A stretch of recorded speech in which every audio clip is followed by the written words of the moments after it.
بسم اللہ الرحمن الرحیم۔ السلام علیکم، میں سید عمران شفقت۔ آخری ویلاگ میں آصف علی زرداری صاحب جو سابق صدر ہیں پاکستان پہ، ان پر لگنے والے الزامات پر بات کی گئی تھی۔ ویسے تو آخری ویلاگ کا بنیادی مقصد یہ تھا کہ آصف علی زرداری صاحب کے انتقال کی جو خبر پھیل گئی تھی، جھوٹی خبر، اس سے متعلق وہ تھی کہ اس کو بتانا کہ یہ سچ ہے یا جھوٹ۔ اور اس ویلاگ میں ان کے خلاف ماضی میں جو لگنے والے الزامات تھے ان کا بھی ذکر ہوا تھا ضمناً، اور اسی ذکر میں ایک ذکر چل پڑا تھا، بات نکل گئی تھی، ان پر الزام یہ بھی تھا کہ انہوں نے اپنی بیوی یعنی بینظیر بھٹو صاحبہ کے قتل کی بھی سازش کی تھی، یا ان کے قتل کے پیچھے ان کا ہاتھ تھا، یا کم از کم یہ بھی کہا جاتا ہے کہ ان کو ان کے قتل کے بارے میں جو سازش تھی اس کا علم تھا، اور کچھ لوگ یہ بھی کہتے ہیں کہ وہ علم ہونے کے باوجود خاموش رہے تھے اور وہ اس وجہ سے وہ سازش کا حصہ ہیں۔ تو اس نقطے پر بھی ہم نے بات کی تھی کہ اس طرح کی بات کوئی نہیں تھی۔ البتہ اس گفتگو کے دوران ایک ذکر آیا تھا ڈریگن سکن کا، اور وہ بس آپ یوں سمجھیں کہ وہ ڈریگن سکن کا ذکر بس نام کی حد تک تھا، اس کے نہ کچھ آگے تھا نہ کچھ پیچھے تھا۔ اور اس کے بعد ہوا یہ کہ بہت سے دوستوں کے فون آئے اور انہوں نے کہا کہ یہ ڈریگن سکن ایک نئی چیز تھی ہمارے لیے، جو بینظیر بھٹو سے زندگی کے جو معاملے جڑے ہوئے واقعات ہیں ان سے متعلق تھی۔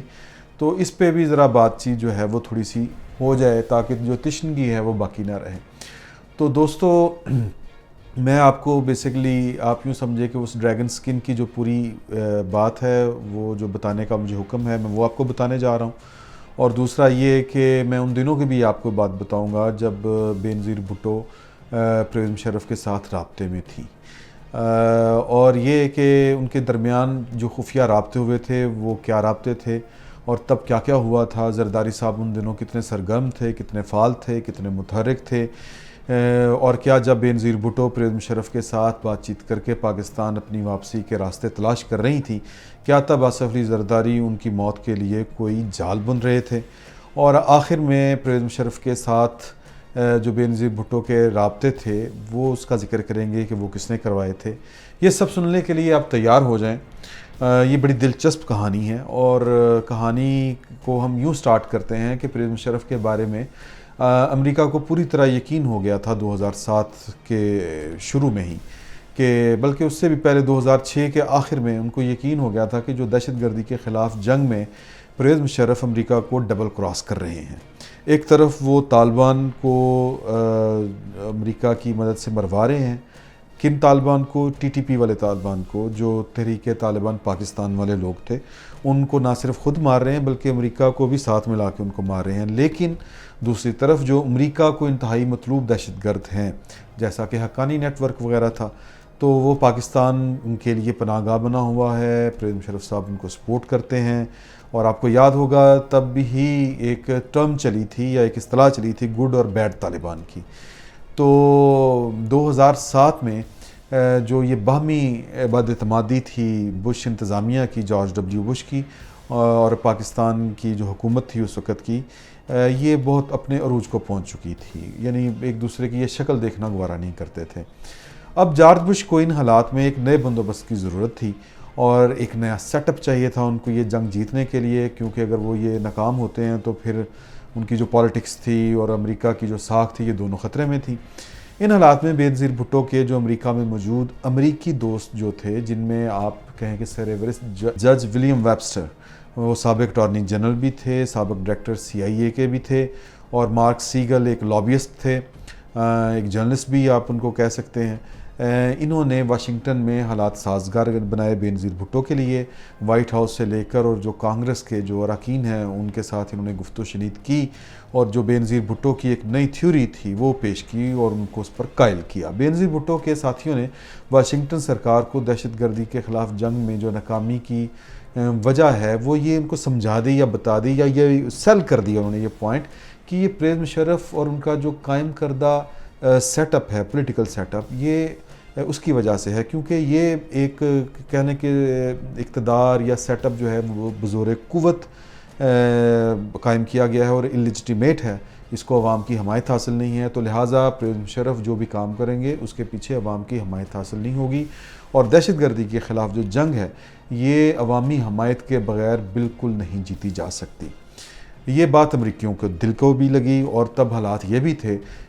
کہ جو پاکستان کے فوجی ہیں یہ سمجھتے تھے کہ ہم جو گولی چلا رہے ہیں، جو طالبان کے خلاف آپریشن میں شریک ہوتے تھے، جنگ لڑتے تھے، ان کو لگتا تھا کہ ہم بھی اللہ اکبر کا نعرہ لگاتے ہیں اور وہ بھی لا الہ الا اللہ محمد رسول اللہ کہتے ہوئے شہید ہوتے ہیں،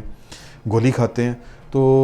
بڑی کنفیوز ایک سٹیٹ آف مائنڈ تھی، اور لوگ جو تھے وہ فوج کے بھی وہ بڑے کنفیوز تھے۔ وہ کہتے تھے کہ ہم اپنے کلمہ گو بھائیوں کے خلاف لڑ رہے ہیں، ان کو مار رہے ہیں۔ تو تب مجھے یاد ہے کہ پاکستان کے جو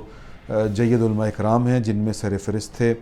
جاوید احمد غامدی صاحب، ان کے لیکچر ہوا کرتے تھے، بندوبست کیا جاتا تھا پاکستان کے فوجیوں اور فوجی افسروں کو۔ یہ لیکچر میں وہ سمجھایا کرتے تھے کہ کس طرح وہ ہمارے بھائی نہیں ہیں، کس طرح وہ اسلام کے خلاف چل رہے ہیں۔ بہرحال تو یہ جو فارمولا تھا بینظیر بھٹو کی جو تھیوری تھی، یہ سیل ہو گئی، اور یہ انہوں نے اس پہ یقین کر لیا، کنہوں نے؟ امریکہ نے اور امریکہ کے اتحادیوں نے۔ تو اب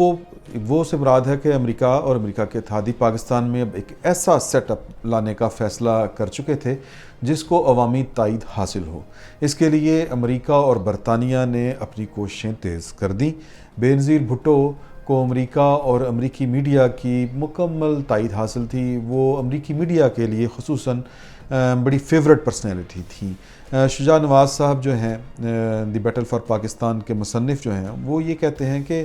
امریکہ اور یورپ کی جو میڈیا تھا وہ بینظیر بھٹو کو فیورٹ کہتا تھا۔ کیوں کہتا تھا؟ کہ ایک مسلم ماڈرن خاتون جو ایک مشرقی لباس زیبتاً کرتی ہیں، پہنتی ہیں، لیکن زبان جو ہے اور جو خیالات ہیں وہ ان کے ویسٹ والے ہیں، اور وہ بڑی پروگریسو ہیں۔ اب نیچرلی جب حالات یہ ہوں کہ جگہ جگہ پہ بم دھماکے ہو رہے ہوں، پوری دنیا دہشت گردی کی لپیٹ کے اندر ہو، تو ان حالات میں جب ہر مسلمان کو آپ دہشت گردی کا لیبل لگا رہے ہوں، خصوصاً جس نے داڑھی رکھی ہو اور جس نے شلوار قمیض پہنی ہو، تو تب ایک ایسی شخصیت جو کمفرٹیبلی ویسٹ کے ساتھ جو ہے کمیونیکیٹ کر سکے، ان کی زبان میں ان کو خیالات کو سمجھ سکے، پاکستان میں ان کو انٹرپریٹ کر سکے، اور پاکستان کا جو نقطہ نظر ہے وہ جو ویسٹ ہے اس کے سامنے رکھ سکے، یہ ایک آئیڈیل پرسنالٹی کی ہوتی ہے اور وہ توجہ حاصل کر لیتی ہے۔ تو بینظیر کے ساتھ بھی یہی معاملہ ہوا تھا۔ وہ اس ماحول میں، اس طرح کے سافٹ امیج میں، وہ ایک پروگریسو شخصیت کے طور پر انہوں نے اپنے آپ کو منوایا اور سامنے آئیں۔ تو پھر ہوا یوں کہ بینظیر بھٹو اپنے امریکی دوستوں، جن کا نام میں آپ کو بتا چکا ہوں، ان کے علاوہ امریکن پاکستانی جو ان کے وہاں پہ دوست تھے، ان کی مدد سے، ان کا نام میں آپ کو آگے چل کے بتاؤں گا، ان کی مدد سے وہ امریکہ اور برطانیہ میں کے ساتھ اور پریز مشرف کے ساتھ بات چیت میں آ گئیں، یعنی کہ گفتگو کا عمل شروع ہو گیا۔ اس بات چیت میں مشرف سائڈ سے طارق عزیز تھے۔ طارق عزیز ان کے پرنسپل سیکرٹری تھے پریز مشرف صاحب کے، اور ان کا جو بنیادی جوہر تھا وہ یہ تھا، یا ان کی بنیادی صفت یہ تھی کہ وہ ایف سی کالج میں پریز مشرف صاحب کے کلاس فیلو ہوا کرتے تھے۔ سی ایس ایس کر کے وہ اکاؤنٹس کیڈر میں چلے گئے، یعنی سول سپریم سروسز جو ہیں ہماری وہاں پہ، اور پھر جب پریز مشرف صاحب نے اقتدار سنبھالا تو ان کے وہ پرانے بڈی تھے، ان کو انہوں نے اپنا پرنسپل سیکرٹری بنا لیا، اور پھر یہ اپنی ذہانت قابلیت کی بنیاد پر پرنسپل سیکرٹری سے نیشنل سیکیورٹی کونسل کے سیکرٹری بھی بن گئے۔ اور پریز مشرف صاحب کے دور میں اصل حکومت انہی کی کہی جاتی تھی۔ اکبر بگٹی والا معاملہ ہو، اور آپ کو شازیہ کیس یاد ہوگا جو ڈیرہ بگٹی میں ہوا تھا، ڈاکٹر شازیہ والا،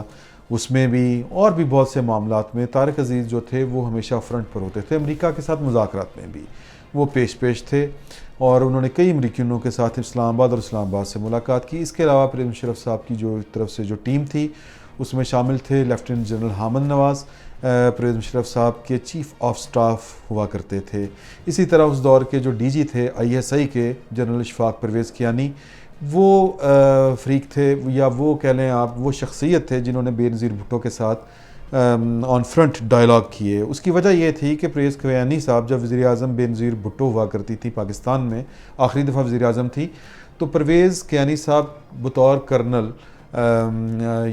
آپ یوں سمجھیں کہ وہ ان کے ڈپٹی ملٹری سیکرٹری ہوا کرتے تھے، تو انہوں نے ان کے ساتھ کام کیا ہوا تھا، تو بینظیر بھٹو بڑی کمفرٹیبل تھی۔ پھر وہ ISI کے DG بھی تھے، تو ان کو نہ صرف امریکہ کی تائید حاصل تھی، بینظیر بھٹو صاحبہ بھی ان کے ساتھ بڑی سہولت سے گفتگو کر سکتی تھیں، تو اس لیے ان کو رکھا گیا سامنے۔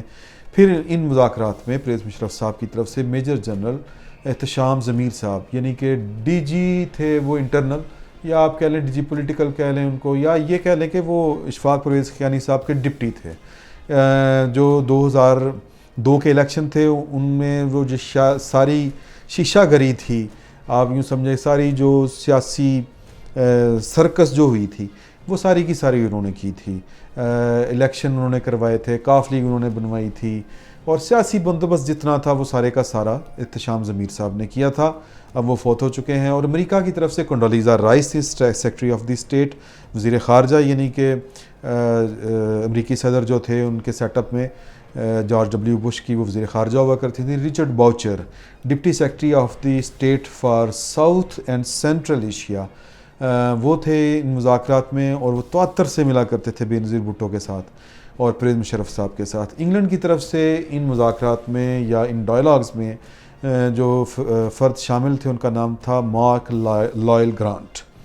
رچرڈ باؤچر کی جو بیک وقت مصروفیت تھی وہ یہ تھی کہ وہ پرویز مشرف اور بے نظیر کے ساتھ ملاقاتیں انہوں نے شروع کر دیں، اور یہی ان کا ٹاسک یہ تھا کہ اب آپ نے دہشت گردی کے خلاف جنگ میں اگر ہم نے جیتنی ہے تو پھر اس کو ایک نیا رخ دینے کے لیے ایک سپورٹیو گورنمنٹ چاہیے جس کو عوامی حمایت حاصل ہو پاکستان میں، ورنہ یہ جنگ نہیں جیتی جا سکتی۔ پھر پرویز مشرف اور بے نظیر بھٹو کے درمیان بھی رابطے کروا دیے گئے،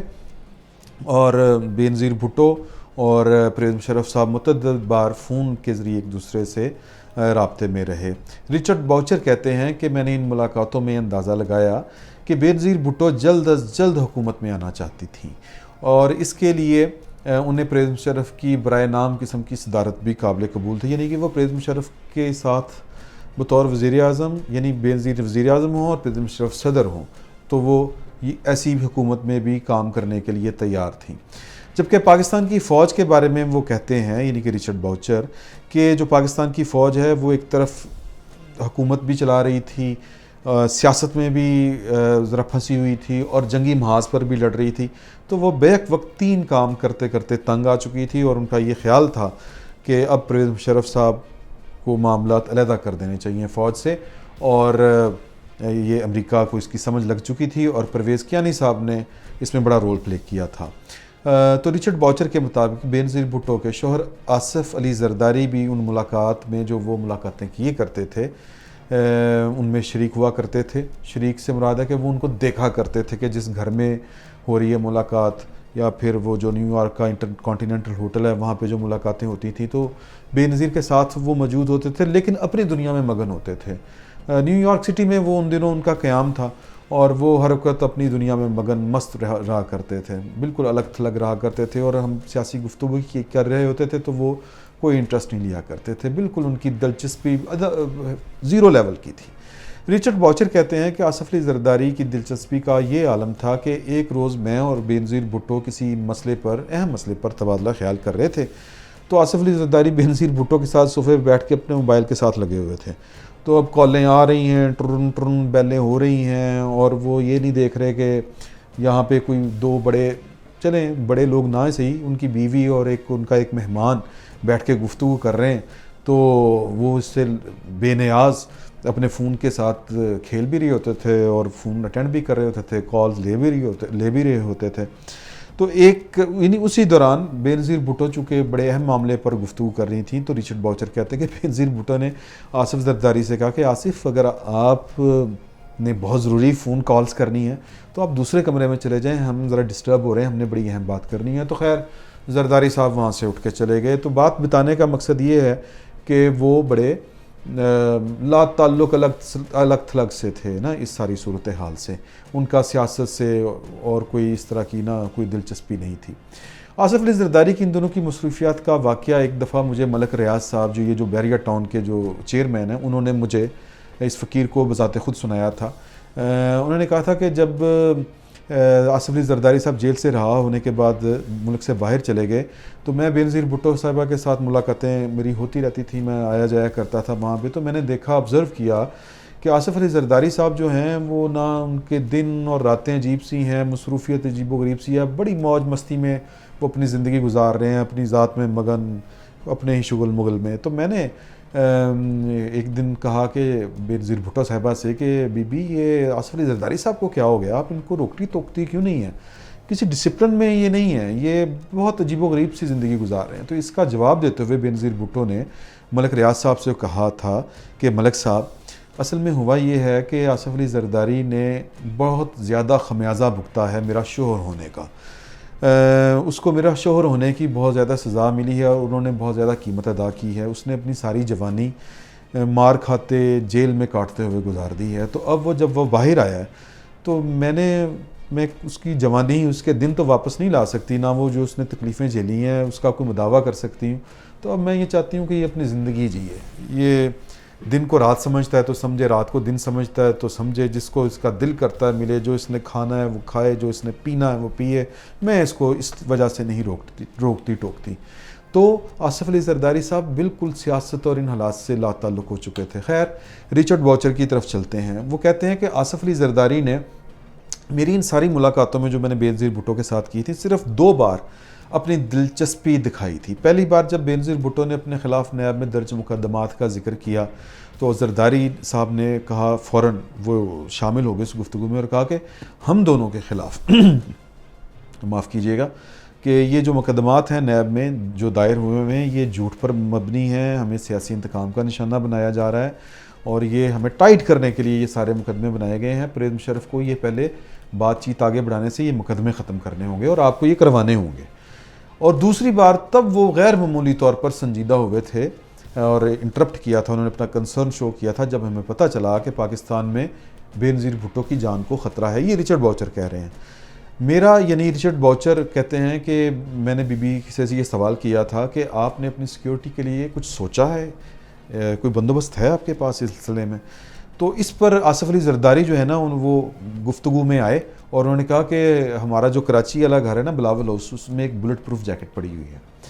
تو رچرڈ باؤچر کہتے ہیں کہ اس پر میں نے آصف علی زرداری کو جب پریشان ہوتے ہوئے دیکھا تو میں نے کہا کہ مسٹر زرداری، جو بلٹ پروف آؤٹ ڈیٹڈ ہو چکی ہے، اب اس کا دور نہیں ہے، اور اب جو دور ہے وہ ہے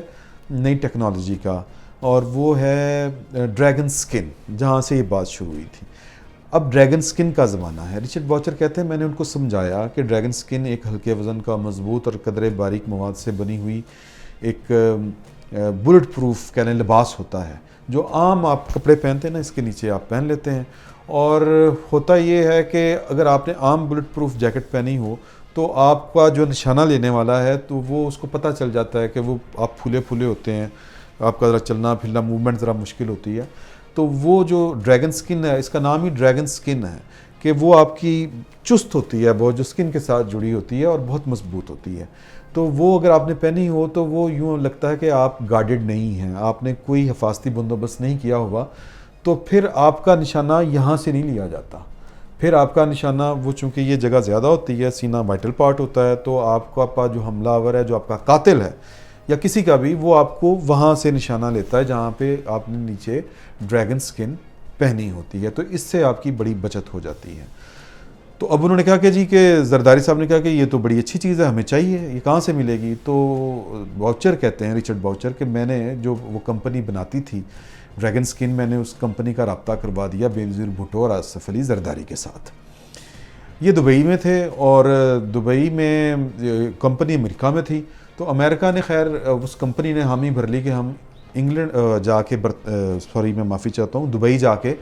ہم ان کا بینظیر بھٹو کا ماپ لے لیتے ہیں۔ لیکن مسئلہ ایک ہے اس میں کہ ڈریگن سکن لائسنسڈ ہوتی ہے، اس کا لائسنس ہوتا ہے، وہ امریکی ریاست سے حاصل کرنا پڑتا ہے۔ اگر آپ امریکن شہری ہیں تو پھر آپ کو اسٹیٹ ڈپارٹمنٹ سے وہ لائسنس ملے گا، اور اگر آپ امریکن شہری نہیں ہیں، آپ امریکی نہیں ہیں، تو پھر آپ کو اس ملک سے این او سی لانا پڑے گا، اجازت نامہ یا درخواست، جس ملک کا پاسپورٹ آپ رکھتے ہیں۔ تو بینظیر بھٹو کے پاس پاسپورٹ پاکستان کا تھا، تو 2 دن بعد بینظیر بھٹو نے فون کیا رچرڈ باؤچر کو اور انہوں نے کہا کہ میں نے بہت سوچا ہے اس پہ اور میں نے یہ طے کیا ہے کہ میں پرویز مشرف سے کسی بھی قسم کی کوئی رعایت جو ہے وہ نہیں مانگوں گی، کوئی فیور نہیں لوں گی ان سے۔ اب آپ سوچیں گے یا ہمارے ذہن میں یہ سوال آتا ہے کہ یار کہ جو بینظیر بھٹو پرویز مشرف کو صدر ماننے کے لیے تیار تھی، ان کے ساتھ کام کرنے کے لیے تیار تھی، اب وہ ان سے ایک NOC لینے کے روادار نہیں ہیں. اس کی کیا وجہ ہے؟ تو اس کی وجہ جو ہے وہ یہ ہے کہ پرویز مشرف صاحب جو تھے سابق صدر پاکستان کے، ان کی 2 شرائط تھیں جو یہ سارے مذاکرات ہو رہے تھے. پہلی شرط یہ تھی کہ جو معاہدہ ہوگا بینظیر بھٹو کے ساتھ، اس میں جو شرائط لکھی جائیں گی وہ تحریری ہوں گی، اور اس تحریری معاہدے کا جو ضامن ہوگا وہ امریکہ ہوگا. جب یہ بات کنڈولیزا رائس تک پہنچائی گئی تو کنڈولیزا رائس نے امریکہ کو ضامن بنانے میں ہچکچاہٹ کا مظاہرہ کیا، بلکہ انکار کر دیا. انہوں نے کہا کہ ہم اس معاہدے کے ضامن تو نہیں بنیں گے، البتہ گواہ ضرور بن سکتے ہیں. تو یہ پرویز مشرف صاحب کو یہ قبول نہیں تھا، البتہ بینظیر بھٹو صاحب اس پہ راضی تھیں کہ ٹھیک ہے، امریکہ اگر گواہ بنتا تو مجھے کوئی حرج نہیں ہے.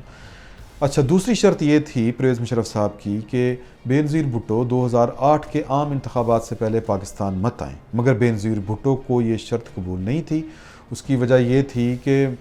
بینظیر بھٹو اعتبار نہیں کر رہی تھی. ان کا یہ خیال تھا کہ انہیں پوری دنیا کی حمایت حاصل ہے. پوری دنیا سے مراد ہے کہ جو امریکہ کی حمایت حاصل، ہاتھی کے پاؤں میں سب کا پاؤں. تو وہ سمجھ رہا ہے کہ بینظیر بھٹو کو اگر ہم حکومت دیں گے یا حکومت اس کی آ جاتی ہے تو پاکستان میں ہمارے لیے حالات فیوریبل ہوں گے. پاکستان جو ہے وہ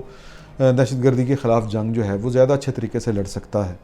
تو ان کو اپنا فیوچر نظر آ رہا تھا، اور وہ یہ سیاسی غلطی کبھی نہ کرتی کہ بینظیر بھٹو الیکشن سے پہلے پاکستان آ کے اپنی الیکشن کمپین نہ کرتی، اور پرویز مشرف جو ہے وہ اپنی جو کنگز پارٹی تھی کاف لیگ اس کو وہ جتوا دیتے، اور یہ ان کے فائدے میں یہ والی بات تھی. لہٰذا جو بد اعتمادی تھی وہ پرویز مشرف کو بینظیر پر تھی، بینظیر کو پرویز مشرف صاحب پر تھی، امریکہ کو پرویز مشرف پر تھی، اور پرویز مشرف کو امریکہ پر تھی. تو بد اعتمادی تھی. تو لہٰذا جو مذاکرات تھے بینظیر کے ساتھ تعاون بڑھائیں گے پرویز مشرف صاحب، وہ ایک جگہ پہ آ کے رک گئے. تو اب بینظیر بھٹو جو تھی ان کو پاکستان واپس آنا تھا پرویز مشرف صاحب کی مرضی کے بغیر. اور جب یہ اطلاع پرویز مشرف صاحب کو ملی تو پھر انہوں نے ایک شورائے آفاق ٹیلی فون کال کی، جس کا ذکر بینظیر بھٹو نے بھی کیا ہے، مارک سیگل نے بھی کیا ہے، اور مختلف امریکی جو محققین ہیں اور جو سیاسی تجزیہ نگار ہیں انہوں نے بھی کیا ہے. بینظیر بھٹو کو صدر پرویز مشرف صاحب نے کال کی اور کہا کہ آپ پاکستان نہ آئیں، آپ کا پاکستان آنا اس وقت خطرے سے خالی نہیں ہے. بینظیر بھٹو نے نہیں ماننا تھا، نہ مانی. تو بینظیر بھٹو کو پرویز مشرف صاحب نے شورائے آفاق دھمکی دی. انہوں نے کہا کہ بیبی آپ کی جان کی سلامتی کا انحصار میرے ساتھ تعاون پر ہے، آپ مجھ سے جتنا تعاون کریں گی اتنی آپ کی زندگی محفوظ رہے گی. خیر، بینظیر بھٹو وہ پاکستان واپس آئیں، اور جس دن آئیں اسی دن ان پر حملہ ہو گیا. اور جس دن حملہ ہوا اسی روز پرویز مشرف صاحب پر الزام لگا دیا آصف علی زرداری صاحب نے یا ان کی حکومت پر کہ یہ حملہ دراصل انہوں نے کروایا ہے، یہ ایک کوئی دہشت گردوں کی یعنی طالبان فیکٹر کی یہ کارروائی نہیں ہے، یہ پرویز مشرف صاحب کی کارروائی ہے. ایک تو انہوں نے یہ الزام لگایا، اور دوسرا انہوں نے بینظیر بھٹو کو فون کیا اور کہا کہ جو ڈریگن سکن آپ اس کا NOC پاکستان سے نہیں لینا چاہتی تھی وہ بے شک نہ لیں، اس کے لیے ہم UAE یعنی جو متحدہ عرب امارات ہے اس سے بات کرتے ہیں، وہ ہمیں NOC دے دیں، ان کے آرڈر پہ ہمیں لائسنس مل جائے گا امریکہ سے، تو وہ ڈریگن سکن جو ہے وہ ہم اس کا آرڈر دے دیتے ہیں. اب ان قانونی پیچیدگیوں نے نہ جانے کتنا وقت لیا، پتہ نہیں ڈریگن سکن جو تھی وہ پاکستان آئی کہ نہیں آئی، وہ بنی بھی کہ نہیں بنی. آتی بھی تو کیا خیر بینظیر بھٹو بچ جاتی، کچھ نہیں کہا جا سکتا، کیونکہ مارنے والے بینظیر بھٹو کی جان کے در پہ تھے، اور سو وہ اس پہ کامیاب رہے، گولی یہاں پہ ماری، بم کا دھماکہ بھی ہوا. تو ان واقعات سے 2 چیزیں ثابت ہوتی ہیں. ایک یہ کہ آصف علی زرداری بینظیر بھٹو کی زندگی کے دشمن نہیں تھے، اور دوسری بات جو ثابت ہوتی ہے وہ یہ کہ پاکستان میں جو جمہوریت پرویز مشرف صاحب کے ہوتے ہوئے واپس آئی وہ امریکہ کی مرضی سے آئی تھی. اور اس واقعے کے 3 کردار اور بھی ہیں، یعنی وہ امریکہ میں شائستہ محمود اور رفت رائے. یہ کون تھے اور انہوں نے بینظیر بھٹو کے لیے امریکہ میں کیا کیا کیا؟ اور جنرل محمود درانی ایک بڑا دلچسپ کردار، وہ پرویز مشرف صاحب کے بڑے قریبی تھے اور اقوام متحدہ میں پاکستان کے مندوب بھی تھے، مستقل مندوب. انہوں نے پرویز مشرف کے بارے میں بینظیر بھٹو کے ساتھ کیا رابطے کیے، اور بینظیر بھٹو کو پرویز مشرف صاحب کے بارے میں کیا بات بتائی، یہ سب باتیں بہت دلچسپ ہیں، مگر یہ میں آپ کو کسی آنے والے اپنے ویلاگ میں ان کا بھی ذکر کریں گے، اس پر بھی بات کریں گے۔ فی الحال کے لیے اتنا ہی، بہت شکریہ۔